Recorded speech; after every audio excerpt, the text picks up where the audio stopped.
Okay, welcome everyone at the Pinkhouse. This is Lenny. I gotta adjust my camera because I seem a little low. Maybe I'll come a little higher up. Look, I work for Hopkins, and I'm gonna put it out there.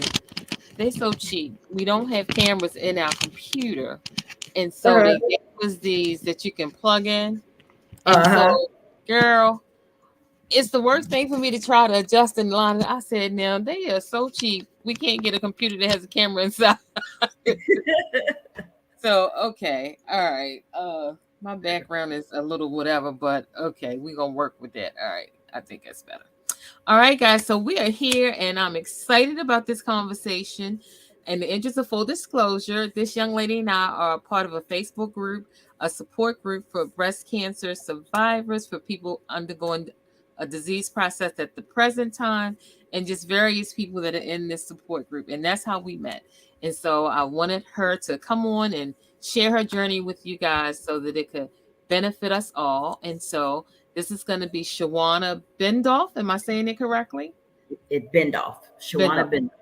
Mm-hmm. Shawanna Bendolph. And so I'm so excited to meet her and to get to know her a little personally. And I know all you guys out there in the Pink House are as well. So, Shawanna, introduce yourself to the Pink House. Okay. So my name is Shawanna Bendolph. I am 48 years old. On July the 20th, I was diagnosed with having breast cancer.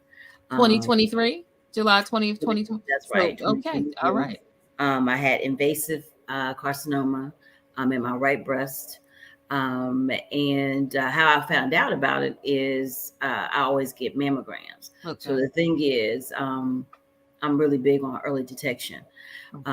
My mom and I, one of the things about me is and I think a lot of people, we kind of like have doctor's appointments and we push it off. Let me reschedule it because I got this. Let me reschedule it.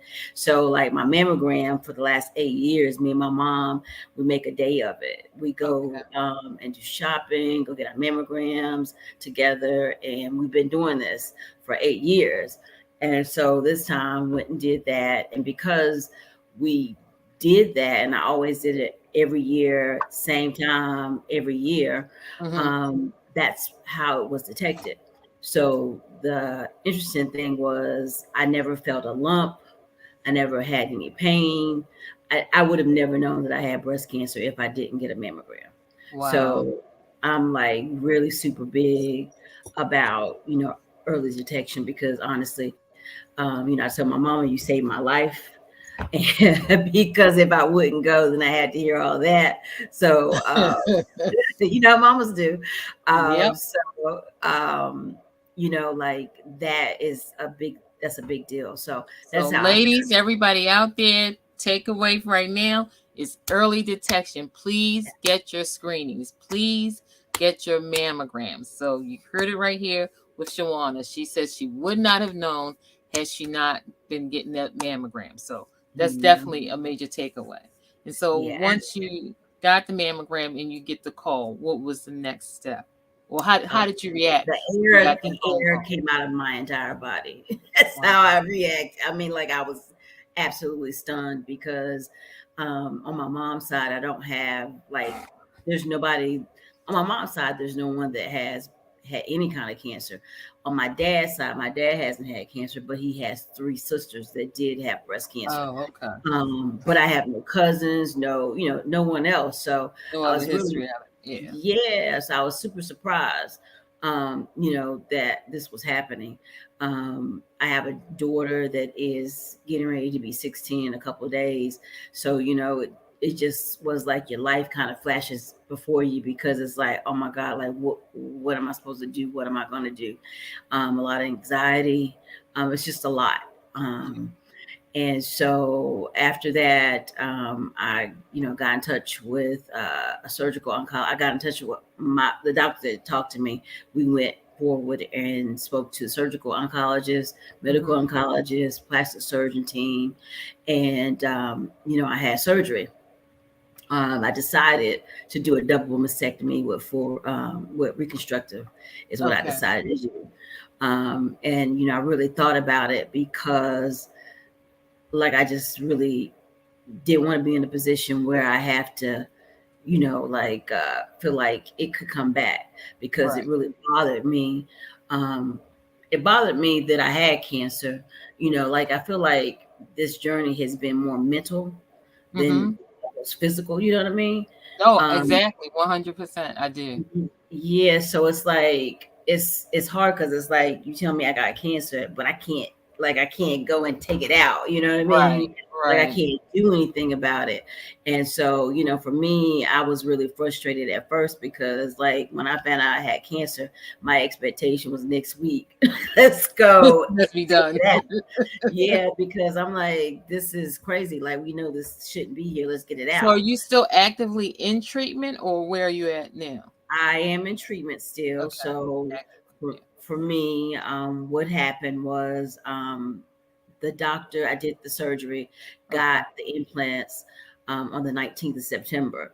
Okay. Um, on the 2nd of October, I started to feel like really, like, just not really good. My right breast, it felt like something was sticking. I still had my drains from the surgery. It Okay. felt like something was sticking in my side, but my breasts were hot to the touch. Oh Um, wow. I just started to feel like really weird. And so I ended up going to the emergency room. They ended up bringing me into the hospital. I was in ICU for like 10 days. Mm-hmm. Basically, my right breast was infected. And it's Wow. right from doing the double mastectomy. Once they figured out exactly what the bacteria was, then they were able to treat it. But what they had to do was, in order to treat it, I had to actually have surgery again. Oh So, no. right. So I did surgery again. They took out the breast and did what they call a washout. A washout. A washout, yeah. To And clean so out the area and everything. Yeah. right. So the day before, we had this conversation and said, okay, we're going to go do this. We're going to put the breast back in. If it looks so, we're going to put expanders in. If it looks real bad, you might have to go flat. So I was like really upset about the flat, because part of my process in getting through the breast cancer, I'm a creative person Mm-hmm. by nature. So part of my process was, I needed the implants to help me, just Right. to kind of help me keep this normalized. Right. Um, and telling me, and I had to really think about that, as a process. I had to think about it. And so the day of surgery, as they're getting ready to wheel me in, my plastic surgery surgeon walks in and says, "Oh, we're gonna just go flat." And I was like, "Whoa, what you mean?" Like, I'm getting ready to roll through. Like, you can't. Right. No, that's not. And I'm just crying. I just throw the blanket over my head. I'm crying as they're pushing me to surgery, and I'm praying, and because that's not what I wanted, and I felt frustrated. I Right. felt helpless. So he was Um, saying that even before he began the surgery, that you were gonna have to go flat. No, the day before it Oh, the was day before. options. And then Oh, the okay. day Okay. of, he walked in and said, "We're going flat." And I was like, like, the thing is, when you have these different teams, they don't Right. necessarily communicate with each Communicate with other. each other. Yeah. And Yeah. and so what they don't understand it, and I ended up having to, and I'll tell you this later, but I ended up having to have a conversation with him about, like, I have breast cancer. So what you need to understand is, like, you can't just walk in the room and tell me, "Oh, I'm gonna go flat," because this was a whole process. Like, I need therapists. You can't Right. do that. Yeah. And he didn't really understand that, but I had to kind of break it down to him and tell him, like, it's not just like, you're not like just taking me down size, like that's a whole, Right. it's, breasts are not sexual, you know what I mean, they Right. I can be got you. sexual. Oh, I got you. Yeah. Yeah. So after I had the surgery, like I said, they gave me the medicine. They figured out what it was, and Okay. the medicine actually started to work. But as the medicine started to work, it was like not even a day and a half. They wanted to do surgery again, because it was still a little red. So I said, "Time out, because we're not going to do the whole when we was Right. pushing me to the surgery." Like, I'm not going to Right. do that feeling anymore. So I'm really big into advocating for yourself as You well. have to, especially I work in medicine. I've worked in healthcare for over 25 plus years. And I tell people all the time, I'm not taking anything away from the providers, but medicine is a business.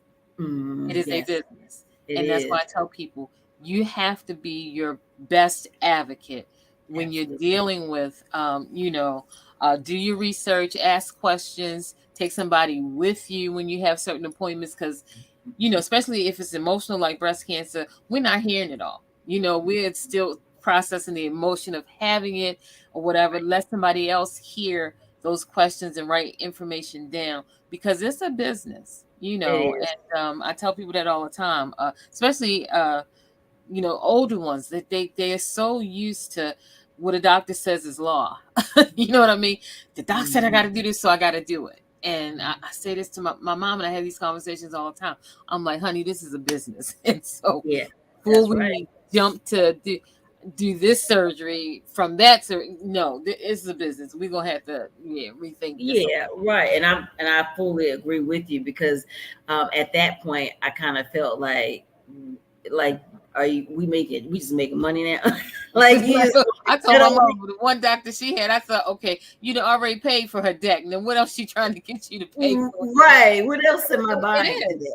for Yeah, you? Yeah. know. It's and so he said to me, he wanted to do surgery. He said, "Well, I'm gonna come back in the afternoon and we're gonna look at it and see if it gets better."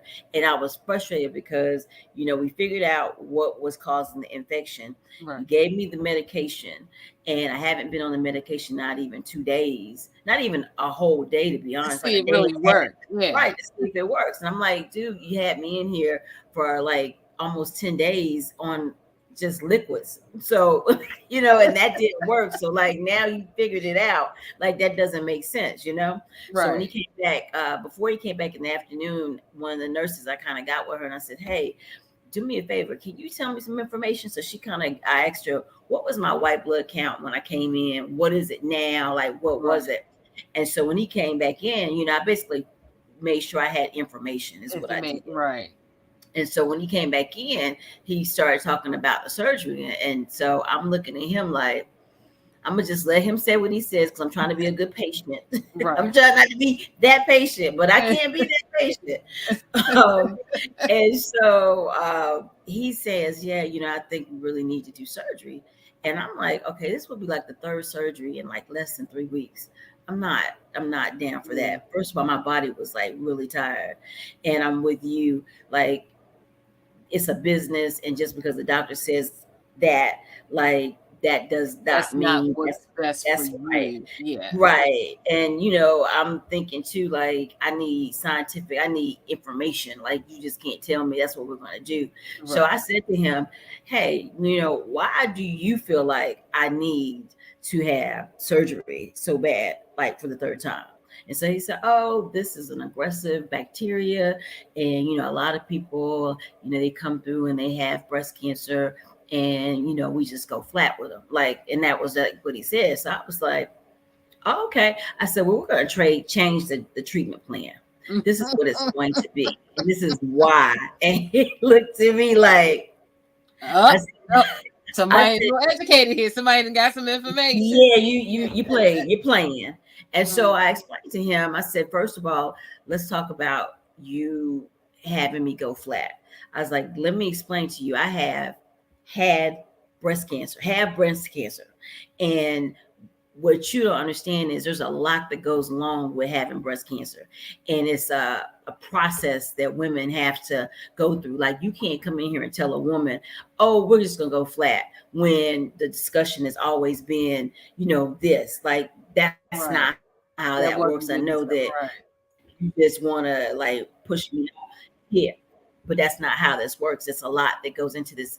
And you're taking me back to when I got the phone call to say, "Hey, you got breast cancer," because now my mind is like completely all over the place. So Right. that's an issue for me. I said, but then I started to go on. I said, scientifically, I started going down the numbers. And so he's looking at me Right. like, how she know? How did she know that information?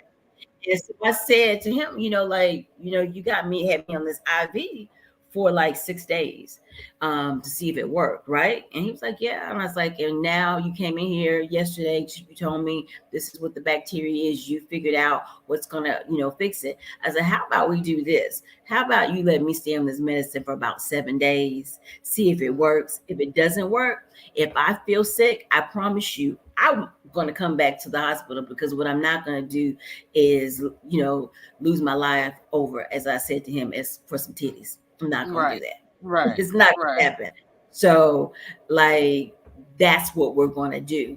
So he looks up, he says, well, what do you think about if I asked you to go to surgery and do flat, or if I asked you, you can go home and take medication, like he just basically regurgitated what I said, which Right. would you do? And I said, is he trying to make Are you not listening to me? yeah, like are you trying to make what I just said your idea? Like, really? So I'm like, okay, somebody's not listening here. Right. So I said, I want to go home. And so, like, that's why I say being your own advocate matters, because I seen him 2 weeks later, and he looked at my breast after taking the medication, and his eyes, like, he couldn't believe that the infection was How well they gone. look. Yeah. Yeah. Yes, and the drains were clear. He was like, Shawanna, like, I was really worried. And I was like, yeah, but you wanted to do surgery on me. Like, do you understand how major that is? That's a lot. Right. And Right. so, I just encourage, everybody, every lady to, make sure you do what's best for you and what, you feel is right for you. Just because somebody tells you something, even if it's a doctor, doesn't mean that that's the right thing to do. For you to take. Yeah. Yeah, and if they're gonna say something, make sure there's some scientific, like there's really some information. You've had a fever of 103 for five Something. days, something major. You know what I mean? You're in Yeah. pain, but like if you're not, having something that's obvious, don't let somebody just tell you something just because. So, Shawana, what's one of the things that you did to mentally sort of not lose total, not to really lose it totally mentally? What's some of the things you did to help yourself stay in a calm place throughout Right. the process? Right. So, I mean, first of all, I had to ask myself a lot of different questions. I kept, it was like a whole bunch of why, why is this happening to me? Because I needed to figure out in my mind, I felt like, God was placing me here, placing a different purpose in my life Okay. is what I just had to try to figure out. Like, I didn't understand it. You know what I mean? So for me, definitely prayer. And even if you believe in God, don't believe in God, like whoever you pray, whoever you worship to, Hmm. just really, like just trying to just praying, I mean, Right. really Right. like just praying. But I did that, and I just took my time, Hmm. with everything, because I didn't want to rush anything, like even as far as work, not working, like of course that, you start like looking at your insurances, and you're like, oh my God, I didn't do this and that.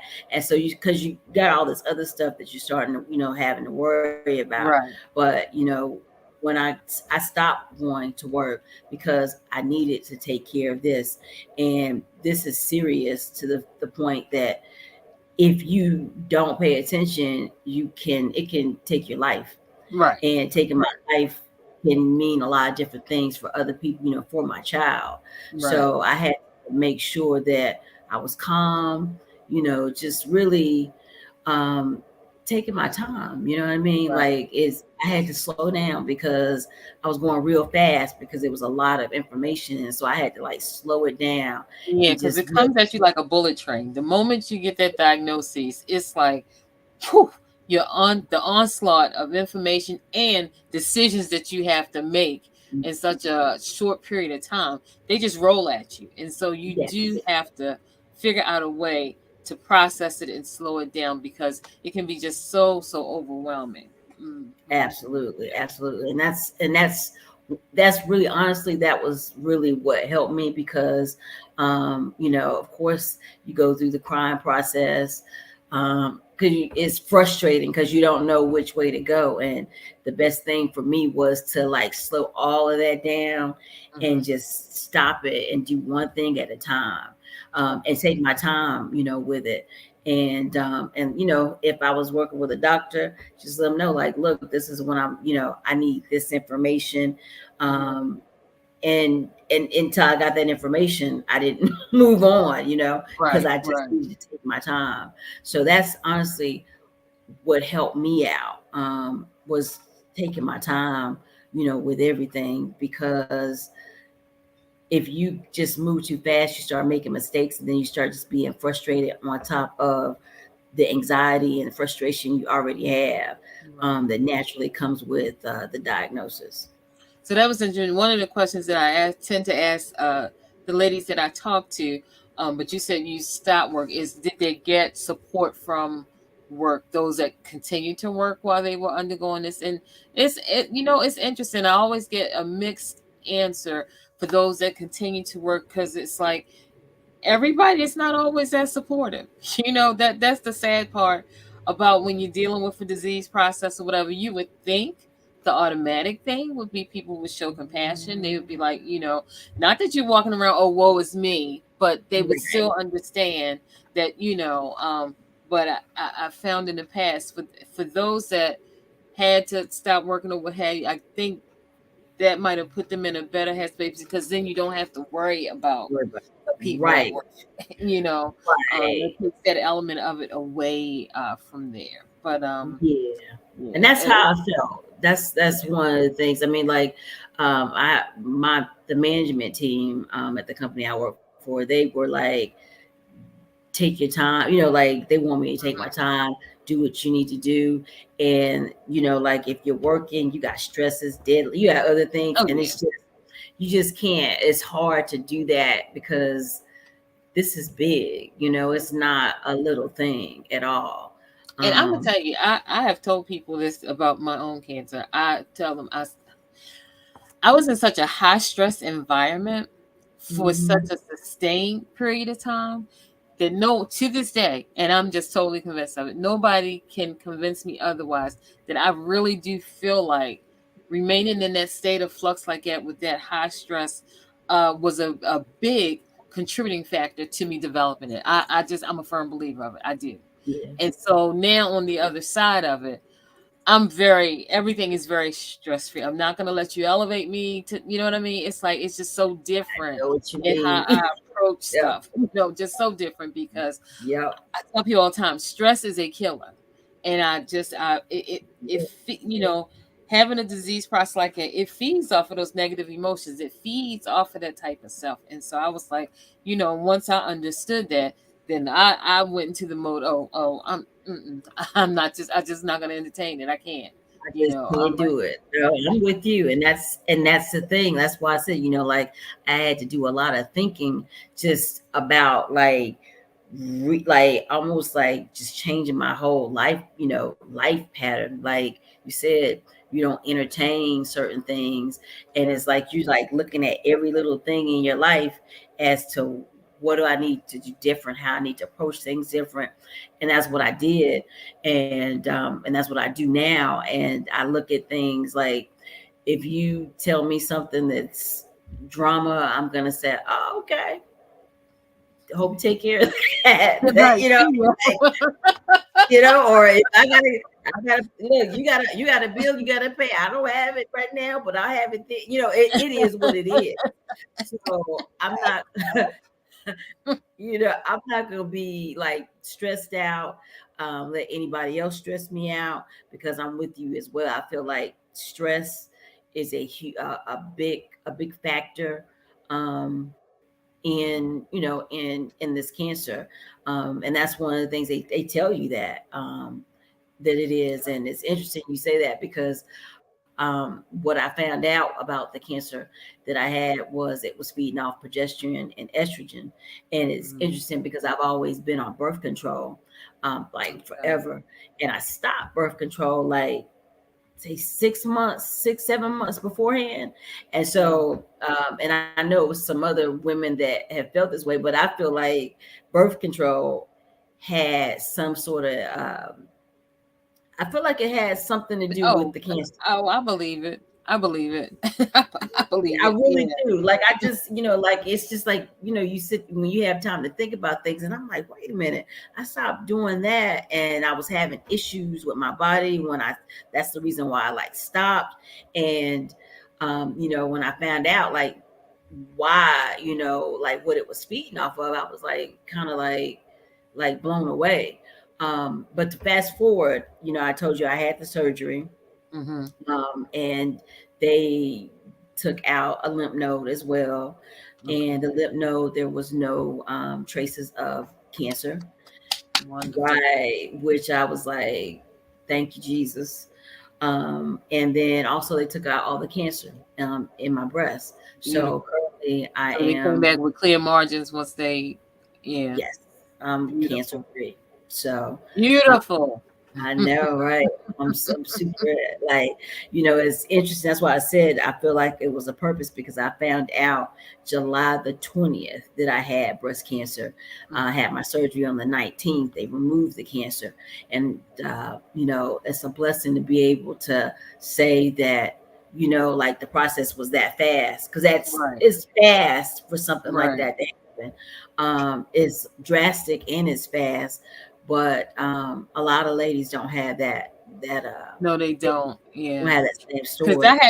I had a not even as fast as yours. That was really fast because I was diagnosed on the 25th of August, 2017, and had surgery September the 22nd, of 2017. And then from there went to radiation and everything. And they were saying to me, oh, this is fast. They got you in fast. Because I guess by me working at the hospital, one of the plastic guys that I worked for his service, he put me in touch with the chief of the breast surgery area where I was going, and that's how, and they got me in sort of right away. But that was still a month. That was beautiful that they were Right. able to get you that same month that within days of being diagnosed.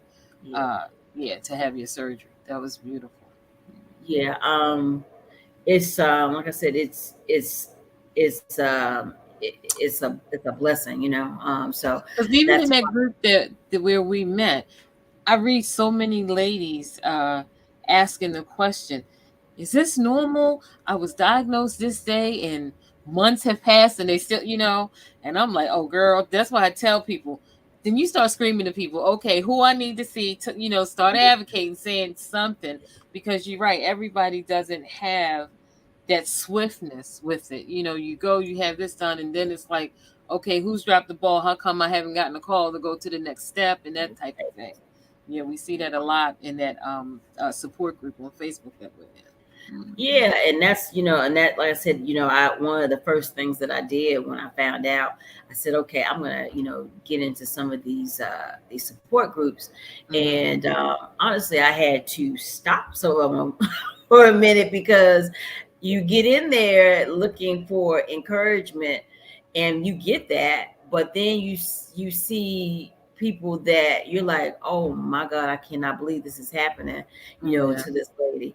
And you can tell people are like clearly frustrated, have no idea what to do, what to say, how to right, say it. right. And it's like it's so many different issues, like people that are single, like dealing with Mm-hmm. like all kinds of Exactly. stuff. And I did the it's same thing too, like you said, because I was in a number of them when I first got diagnosed, and I've scaled back where only the one the breast cancer I got this. I think that's the only one now that I'm actively in, and I don't check it all the time, not as much as you. I go through it periodically when I'm looking to try to find somebody like you to bring on and do a story that you feature your journey, because that helps us all. But yeah, yeah, because sometimes it can just be overwhelming too. But and that's yeah, what another thing, like anybody that's listening to this, like, don't, like, you, those groups are great, but don't, get frustrated when you see people that are, in bad situations, and they are, expressing their situation. Just know that's not what your situation is, and, Right. don't run with it, because everybody situation is It's completely different. different. Hmm. um and so that's, I had to step off of that.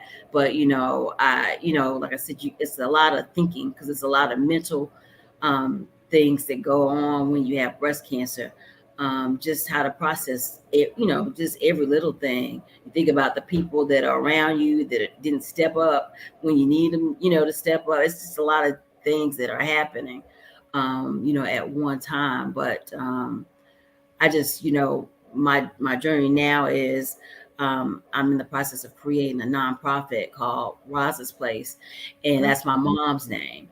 And Okay. basically, what I want to do is, help people with early detection, as I mentioned, because I just kind of go back to that, as it really saved my life. I had two oncologists, like, they felt my breast and they couldn't even feel it. So, like, that's crazy to me, because a lot of people think, oh, let me go in the shower, do this. If I don't feel anything, I'm good. And Right. that's just not the case. No, it's not. You really, really have to get your mammogram. And I'm gonna be Because honest with you. Now I don't know about you, but I told my I've always told my OBGYN, I'm like, I do this breast self check every time and been doing it for you. Don't know what the heck, I feel like I don't know what the heck I'm feeling for, because I that's right. never have felt anything. And I'm thinking they doing it, and I'm like, okay, I don't know. I have done it for years and just always felt like it all feel the same way. I don't know if I'm feeling, because you feel like you're feeling something, but then it's nothing. I'm like, yeah, I don't know. So I mean, I guess it's good, because I guess if it would have been something obvious, I guess I would have known. Okay, this is really different. But I've done it for years, and I told them I Right. still I don't know. Mm-mm. Yeah, yeah. So that's, like, a lot of people, they follow that method, and it's just not that. Or a lot of people, like, even when I was in the hospital, the nurses were like, "Oh, I thought you go get your mammograms at 50." I was like, "What?" No, I was like, "You weren't gonna, like, you, are you serious? Oh my God." I was like, "No, you need to go get get checked, because, I the had no idea." younger women are getting it, but that had been the school of thought in medicine. That Yeah, if you hadn't had a family history of breast cancers or what have you, or anything indicating, then you really didn't have to go until you in later years. But nowadays, you got 20 year olds coming up with breast cancer. So it's right. no longer, again, that one size fit all, as far as so I just like go back to the beginning. Getting those screenings done are so important. Getting those mammogram screenings, and just really, my thing is listen to your body too, because your body a lot of times will tell you that Yeah. something's going on. And like my situation, I had all this intense pain in my left breast, and I Wow. kept complaining about it, and to the primary, to the OB people, to everybody, and everybody kept saying, well, breast cancer, this pain is not associated with breast cancer. So they passed it off. It's nothing wrong. Pain is not this, that's what they all told me. Pain is not associated with breast cancer. I'm thinking, okay, but I kept saying to myself, then if that's the case, my breast should not be hurting the way it's hurting, because it just wouldn't stop, and it kept. And so finally, my primary, she just got irritated with me, kept bringing it up. So she finally like, okay, we just gonna send you for a mammogram. And so this was like 2 months earlier than what I was supposed to get my regular one. She's like, all right, fine, just we gonna satisfy you. And when she sent me, when it came back, I had cancer in the right breast. It was the left one that was hurting, but the cancer was in the right breast. And so I tell people, and after I'm telling you no lie, after they discovered it, I don't have pain at all on this this left side. But it was my Just body trying to telling tell me you, right? something was Yeah. wrong. And that's why I tell people, listen to your body. You know your body. That's Listen it. to your body. And so because yeah, girl, I fought about that. I kept telling them, and so then they were like, oh, I'm so sorry, I should have sent you, because I've been But complaining for a see, while about that's the thing. See, you advocated for yourself, it. and if Yeah, you would have just went on what, oh, somebody's telling you, they're telling you about what you tell, they're telling you about your body. right. Not feeling what I'm feeling. And the thing is, and it's like, how you gonna tell me about what happened? Yeah, how you gonna do that? And if you didn't do what you did, you wouldn't, you know what I mean? Like when you found out, it could have been way worse than Worse than what it was. what it Yeah, was. So exactly. like, Exactly.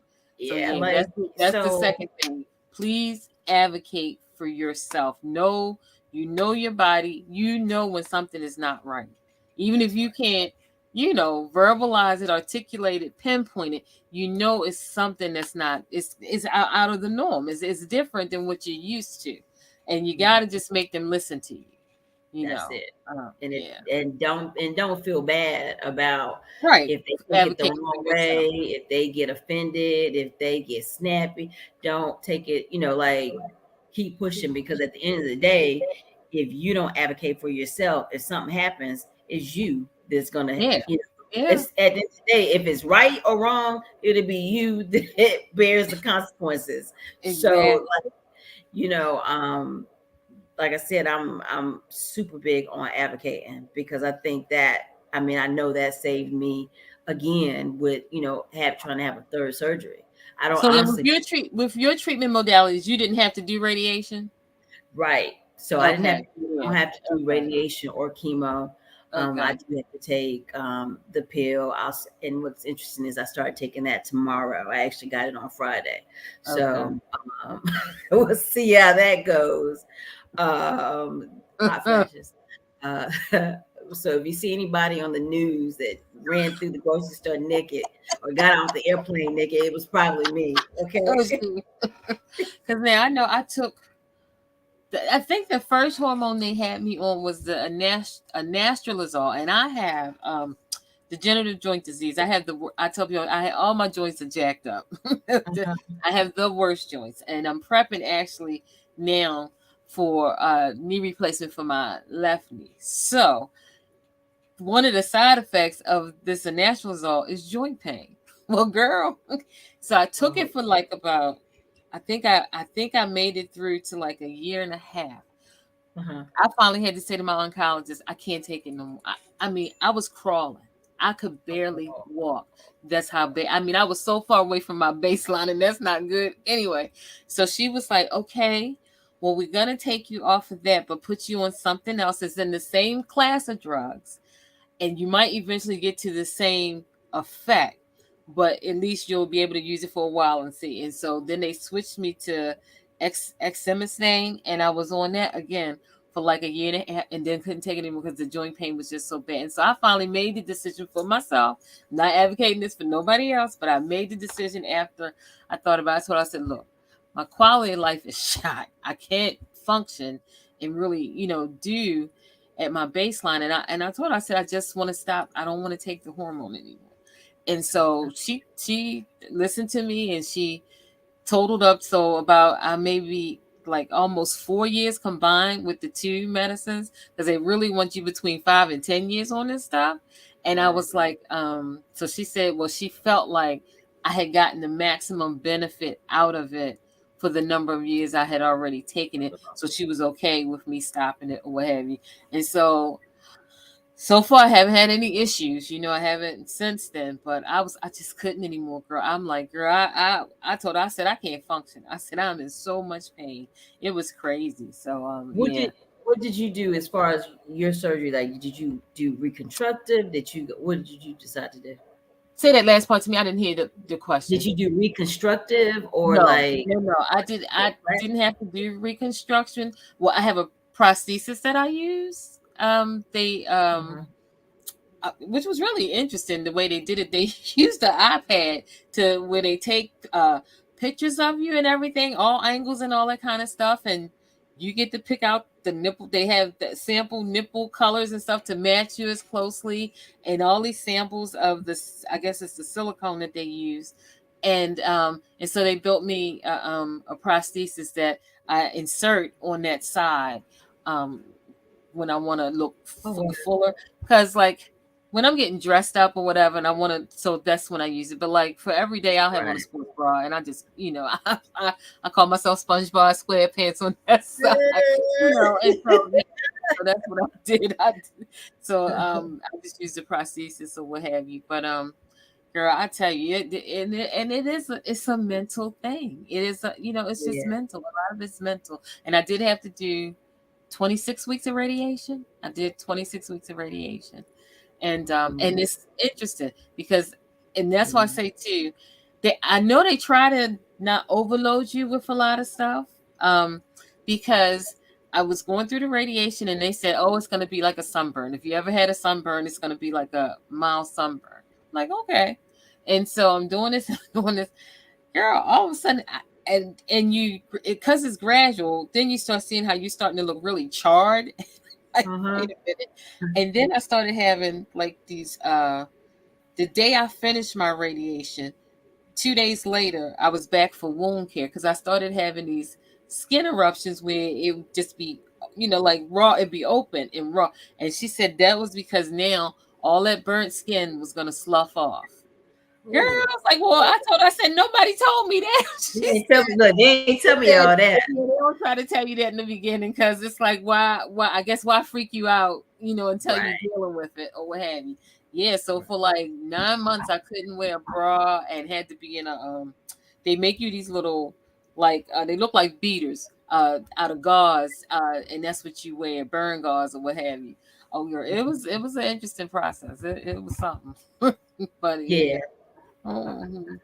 But yeah, it's a lot of mental with it, because it's not like it's funny, because I always had average size or what have you, and it's just once you don't have a choice anymore. You've made this decision and it's going to be this way. Then it starts messing with your psyche or whatever. And you just got to really look beyond. Like I said to one of the ladies in the group, we are not, I'm not my breasts. You know what I mean? It's a part of Right. me, but I'm not, or like for the ladies that was talking about losing their hair, what have you. And that's what I told the lady. She looked beautiful. I said, girl, put your lip gloss on and just move forward. I said, because you're not your hair and it's going to grow back.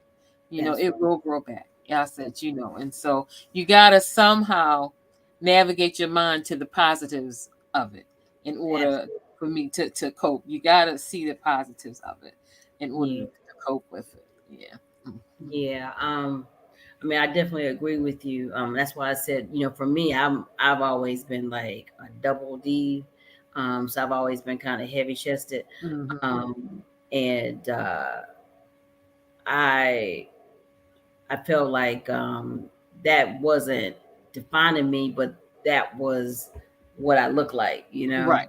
Right. So, like I said, I had to make the decision, like, okay, what I want to do and how I want to do this, and I had the option, and it's interesting because there's so many different options that they have now. Well, for me, I was able to get the reconstructive the same day that they did the surgery, which I thought was awesome.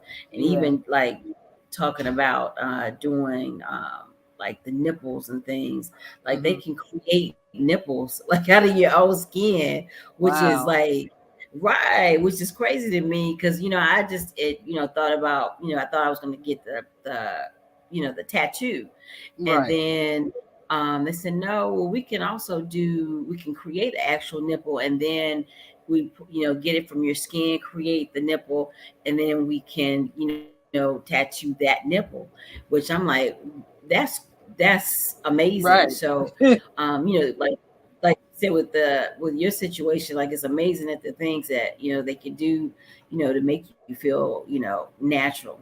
Right. um Right. so it's different strokes for different folks. Everybody It is not a cookie what cutter you had to do was situation. comfortable for you It is is unique. Right. Yeah. Mhm. But it so is now let not. me ask you, oh, you say you start tomorrow. You start taking your medication tomorrow. Is that what you said? Yeah. I So do. I start taking the medication tomorrow. Yeah. yeah. So to be So what are continued. some of the things It's what have you developed have you developed like in addition to working on your nonprofit, have you developed like hobbies or different things to help you with self-care, help to take care of you mentally while you're still going through this journey? What are some of the self-care things you do for you? I just take care of myself. If it's just even sitting down and watching something on TV, easing my mind, resting. Even like this week, I'm going to start working out just because I feel like when you lay around, I feel like my joints, my legs, like I can, feel a change. So Right. like, taking care of my hair, even, just like my appearance, just doing things that make me feel good is, Okay. what I do. And like I said, I'm just been taking my time. Like I really have. I'm not going to allow anybody to rush me through the process at Right. all. Because like I said, it's a lot. Um, it's just a lot. For me. Mhm. So I just really try to, take care of myself, like I said, if Do you it's, journal? Do you journal with your thoughts or something, or is that not something that you do? I don't, but the thing is, what I can tell you is because I decided to do the nonprofit in my mind, what I do is I think about the different things that I can do, to bring in to the nonprofit to help. Right. So I really have been in my mind, like creating, and I write that stuff down, Okay. um, just to, like that's one of the things that I've been doing. Like that whole situation is what really helps me. Right. Um, it's really what helps me, just be just be better. Right. Like just Oh, I feel understand. comfortable. Yeah, to feel comfortable. Because that is how the Pink House came about. That is how I Yeah. created that. After I went through treatment and everything, I decided to take a program with these two young ladies that mentor women that are developing YouTube channels and things like that. And that is what was the springboard for the Pink House because trauma is trauma, and that's what I tell people all the time. I said, for women that have sustained sexual abuse, physical abuse, any type, or the trauma of your body when you go through a disease process, like breast cancer, is very Mm, traumatic. I said trauma is trauma, and one of the things that helps you heal trauma is being creative. And so that that was the idea of using creativity in whatever form it is to help people heal. I'm a great proponent for animal therapy with people because mhm. animals are great healers with individuals. And so that is in part how um, I developed the channel so that we could have these pink conversations to help. It's encouraging. One, it strengthens me when I hear other people's stories. And you just will be surprised at you don't know who your story is going to touch that's going to have that impact Right. with that person because the feedback once they stream and everything is just awesome Yeah. and then I try to do like on Wednesdays when my schedule is really good. On Wednesdays we have like a riddle. And so if you answer the riddle, you win, I mean, really nice prizes. I have prizes when you answer the riddle, just different things to help you to be more creative and for a moment in time.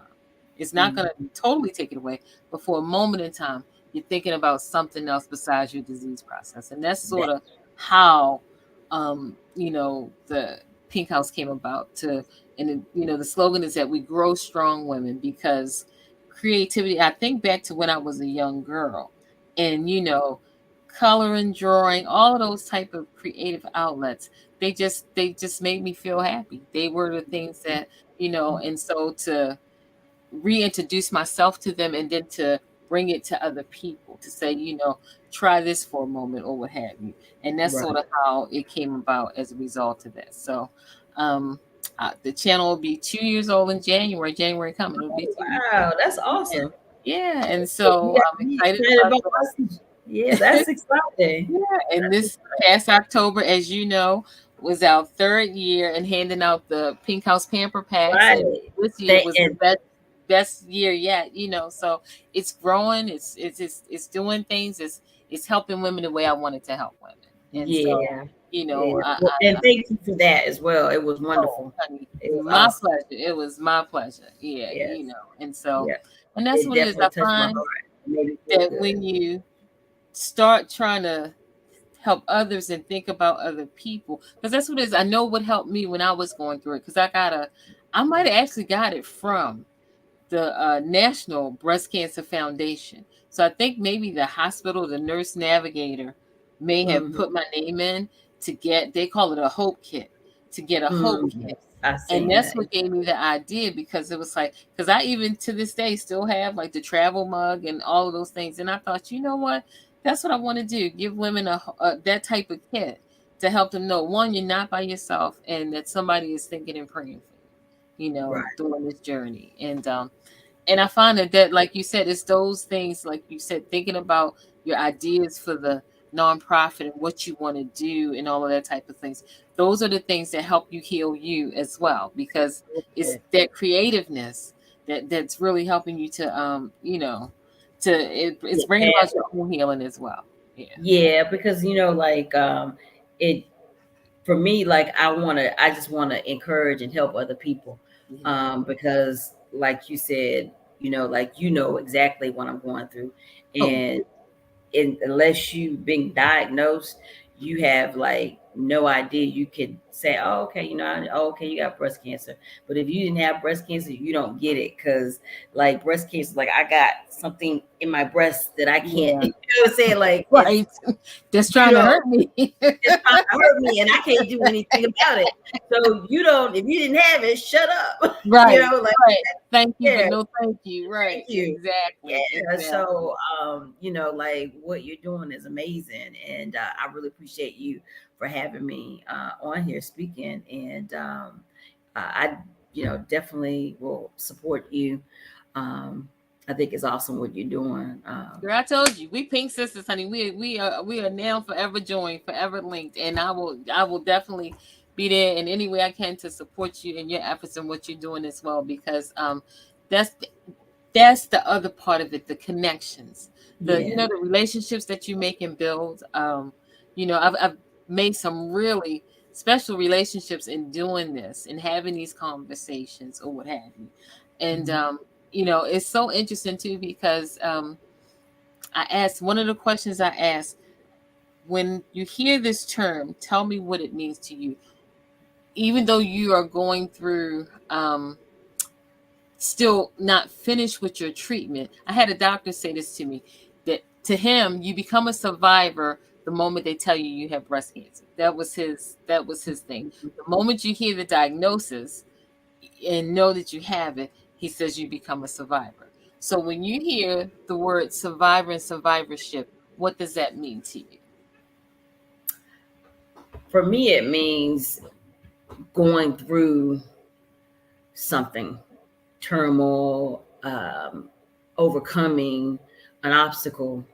That's what it means for me. So the fact that, I'm still doing the treatment, but I've made it past the point where I was able to get the breast cancer out of my body. It didn't get in my lymph nodes. It's not traveling in my body.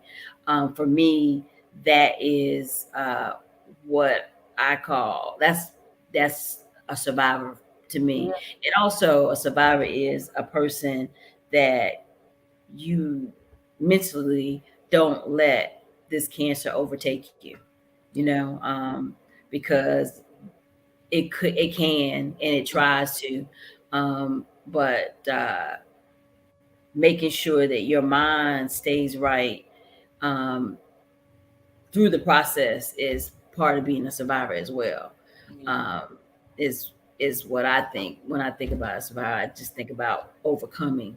Yeah. And for And me, one of the words that I linked with mine is empowerment. It empowered me to then step out and do like I never thought about having a YouTube channel. You know what I mean? It Yeah. gave me the impetus to be empowered to say, "Oh, I'm going to do this." Now I might be failing at it, you know what I mean? But I'm going to Right, do but I this. can do it. So it's that That's empowerment that you have now to have your nonprofit, you know. that's And right. so it's like it's a different. I know if I didn't have cancer, I probably wouldn't have the channel. You know Channel, what I'm saying? And so it has motivated me in some ways that it might have took me even longer to get to where I am now. You know what I'm saying? And right. so Well, I always link that. it's like you find a purpose. It's like Yeah, it's exactly. and that's what I was saying. Like for me, that was the first thing I had to ask myself when I found out I had cancer was what is my like there's a purpose for this all to be happening, and I need to Right. figure out what it is. That and Right. that bothered me for a long time, but I had to like sit and think. Do you mind if I hold on for 1 second, please? No, no, I don't mind at all, babe. Hold on for 1 second. Uh-huh. Ladies and gents out there in the pink house that are listening to Shawanna, this has been to this point one of the most fascinating conversations that I've had, and that's why it is always so nice to hear it in someone's own words. You know, to hear her own words to tell her story, and what a beautiful story it is. She's still fighting the fight, but like she says, she's conquered. Um, a lot of it to where at least now she's cancer free. The cancer is no longer in her body, it's not in her lymph nodes, and she's now going to the next hurdle. And so here she is, picking back up where we were. Yes, yes, yes. Thank you. Sorry about that. No Um, problem. but no, you're right. Empower. That like I said, purpose empowerment. It definitely it just places you in a completely different situation. Like just Mhm. overall, like how you move and what you think. It just changes your thought process. Is what it does. It really does. Yeah. Well, I want to thank you from the bottom of my heart for spending your time with us at the Pink House this evening. We took a lot of your time today, but it was well worth it. All We all right. Okay. appreciate I it, enjoyed. and I don't want you to go yet. I'm going to end the recording, and then say a little bit to you. But we thank you so much for sharing your story at the Pink House. It's been very encouraging and motivating to me, and I'm sure it's going to be encouraging and motivating to everybody there in cyberspace. So, ladies, we want to thank Miss Shawanna for coming. I always say ladies, but I mean gentlemen too, because gentlemen get breast cancer too. We do know that. Yes. But Richard on behalf of Roundtree had everybody, breast cancer. I know. And I remember years ago, it was like you never heard it when they first diagnosed him with it years ago. And I Yep. was like, wow, he was the first actual man that I heard of that had it when I was a younger woman. Yeah, exactly. Right. Right. All right. So I'm gonna I guess I need to get over here and that's what you said. My mouse don't want to work. Okay. Uh, Let's